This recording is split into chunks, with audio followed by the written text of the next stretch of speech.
दोस्तों, आज की इस वीडियो में हम सीखेंगे कि आयत का विकर्ण क्षेत्रफल और परिमाण कैसे निकालते हैं एक ही वीडियो में। तो वीडियो के लास्ट तक बने रहिएगा, आपको पूरा समझ में आ जाएगा। अगर कोई भी डाउट रहता है तो वो भी वीडियो के लास्ट तक क्लियर हो जाएगा।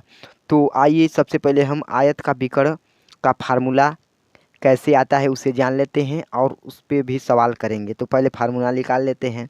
तो एक हमने आयत ले लिया है जिसकी लंबाई यल है और चौड़ाई बी है और उसका विकर्ण डी लिया है। तो क्या करेंगे, जब इसमें हम एक विकर्ण खींचते हैं तो एक समकोण त्रिभुज बन जाता है, जो कि आपको इसमें दिख रहा होगा। तो समकोण त्रिभुज की खासियत होती है, तो मैं बता देता हूँ कि 90 डिग्री का कोण जहाँ बनता है तो उसके सामने वाली भुजा हमेशा कड़ होती है और कोण के सामने वाली भुजा हमेशा लंब होती है। तो यहाँ हम कोण ले लेते हैं, यानी एक न्यून कोण ले लेते हैं। तो इसके सामने वाली भुजा हमेशा लंब होती है और यह आधार है। तो समकोण त्रिभुज में जब हमें कड़ की भुजा ज्ञात करनी हो, हमें इसका मान अभी नहीं पता है, ये डी हमने माना है। तो फिर हमें जब इसका मान निकालना हो तो क्या करेंगे, पाइथागोरस प्रमेय का यूज करेंगे। तो पाइथागोरस प्रमेय क्या होती है, तो आइए उसे जानते हैं। वो होती है कड़ का स्क्वायर बराबर आधार का स्क्वायर प्लस लंब का स्क्वायर। तो अब इसी फार्मूले पर हम मान रखेंगे। तो कड़ का मान कितना दिया है, डी, तो हम डी का स्क्वायर करेंगे। तो डी का स्क्वायर बराबर यल, यानी आधार कितना दिया है, यल है, तो यल का स्क्वायर करेंगे प्लस में लंब का मान कितना दिया है, बी, तो बी का स्क्वायर करेंगे।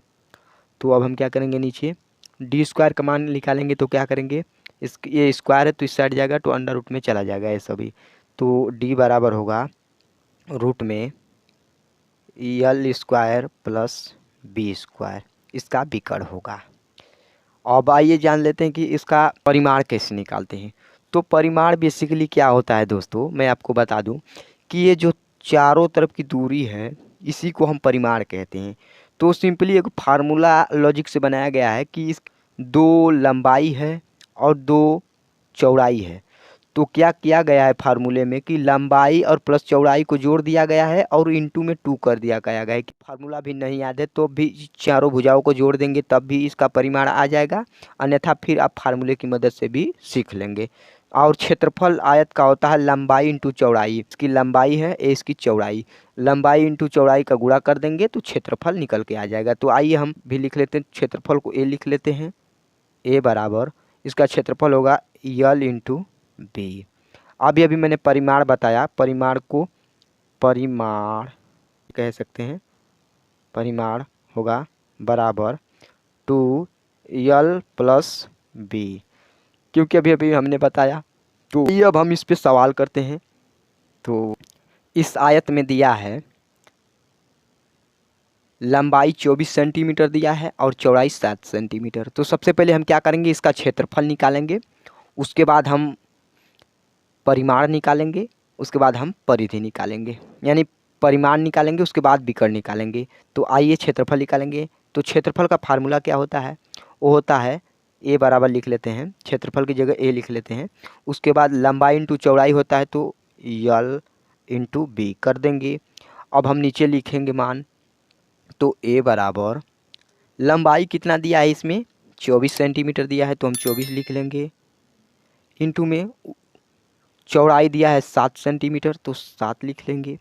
अब नीचे ए बराबर, अब इसमें हम गुणा करेंगे तो 7 चौके 28, 28 को 8, हासिल लगाइए 1, 7 दूना के 14, 14 1 15 16।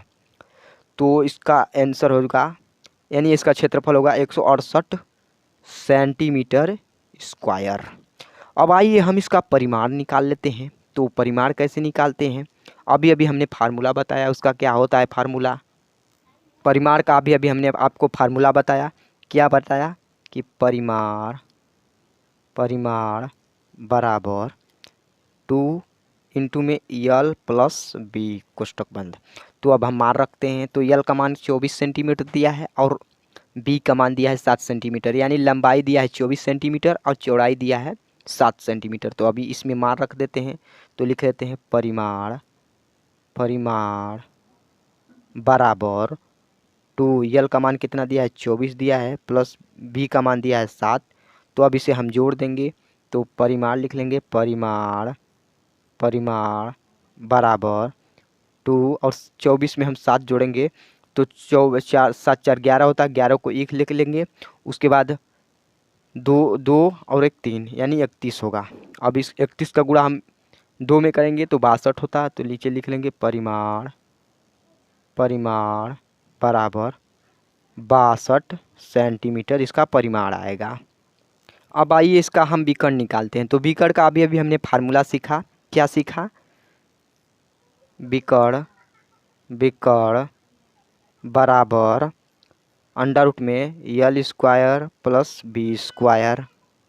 तो हम इसमें मान रखेंगे। तो यल का मान कितना दिया है? यल का मान दिया है 24 सेंटीमीटर, तो 24 सेंटीमीटर लिख लेंगे। बी का मान कितना दिया है? बी का मान दिया यानी चौड़ाई दिया है 7 सेंटीमीटर। तो अब यही मान देखेंगे और मान हम निकल जाएगा। तो नीचे लिखते हैं विकर्ण बराबर अंडर रूट में यल का स्क्वायर यानी 24 का स्क्वायर करेंगे तो 24 का स्क्वायर प्लस 7 का स्क्वायर करेंगे, अंडर रूट में है तो इसे ऊपर कर लेते हैं और विकर्ण लिखेंगे। विकर्ण बराबर 24 का वर्ग कितना होता है? तो 4 चौके 16 के 6 लिख लेंगे और 4 दूना के 8 8 8 दूना के 16 16 1 17 17 को 7 लिखेंगे यानी इसका वर्ग होता है 576 प्लस में 7 का वर्ग कितना होता है? 7 7 49। अब हम नीचे लिखेंगे इसे जोड़ के। तो विकर्ण बराबर होगा विकर्ण बराबर, अब इसमें हम मान जोड़ेंगे तो 6 9 6 कितना होता है? 15 15 को हम 5 लिख लेंगे, हासिल 1 लगेगा। 7 4 11 1 12 12 को 2 लिख लेंगे, हासिल 1 लगेगा। तो 5 1 6 लिख लेंगे यानी ये अंडर रूट में 625 हो जाएगा। अब नीचे निकालेंगे विकर्ण का मान। तो विकर्ण बराबर ये होगा 625 किसका वर्गमूल होता है? 25 का, तो इसका मान आएगा 25 सेंटीमीटर। यानी इसका विकर्ण आ गया, इस वर्ग का विकर्ण आया है 25 सेंटीमीटर। उम्मीद करता हूँ आप लोगों को समझ में आ रहा होगा। आइए एक और एग्जाम्पल लेते हैं, उसमें हम विकर्ण निकालना सीखेंगे और परिमाण, क्योंकि हम क्षेत्रफल तो निकाल ही लेंगे लंबाई गुणा चौड़ाई करके। तो आइए इसमें हम सीखते हैं। तो सबसे पहले हम क्या करेंगे? इसमें हम विकर्ण निकालना सीखेंगे, उसके बाद हम निकालेंगे इसका परिमाण। तो विकर्ण का फार्मूला क्या होता है? वो होता है विकर्ण, अभी अभी हमने सीखा, विकर्ण बराबर यल का स्क्वायर प्लस बी का स्क्वायर अंडर रूट में। तो अब हम मान रख देते हैं डायरेक्ट। तो विकर्ण को हम पी मान लेते हैं, क्या बार बार लिखें। तो पी मान लिए तो पी बराबर 8 का स्क्वायर करेंगे प्लस में 6 का स्क्वायर करेंगे और अंडर रूट लगा देंगे। तो पी बराबर 8 का वर्ग कितना होता है? 64, तो 64 लिख लेंगे प्लस में 6 का वर्ग होता है 36, तो 36 लिख लेंगे और अंडर रूट लगा देंगे। और 64 और 36 हम जब जोड़ेंगे तो पी बराबर आएगा 100 अंडर रूट में। अंडर रूट में 100 वो होता है 10 का, तो 10 लिख लेंगे यानी कि इसका विकर्ण आया है 10 सेंटीमीटर। आइए अब हम इसका परिमाण निकालते हैं कि कैसे निकालते हैं। तो परिमाण निकालने के लिए क्या करेंगे? लंबाई इंटू चौड़ाई को जोड़ करके 2 से गुणा कर देंगे। तो परिमाप होगा परिमाण बराबर लंबाई 2 इंटू में लंबाई प्लस चौड़ाई, लंबाई कितना दिया है? 8 सेंटीमीटर प्लस चौड़ाई कितना दिया है? 6।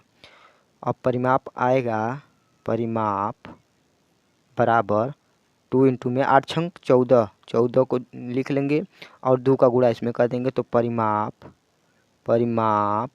बराबर 28 सेंटीमीटर इसका आएगा। उम्मीद करता हूँ फ्रेंड्स आप सभी लोगों को यह वीडियो समझ में आया होगा, यानी यह सब सवाल समझ में आई होगी। अगर कुछ भी डाउट है कमेंट बॉक्स में ज़रूर बताइएगा। मिलते हैं नेक्स्ट क्लास में। जय हिंद।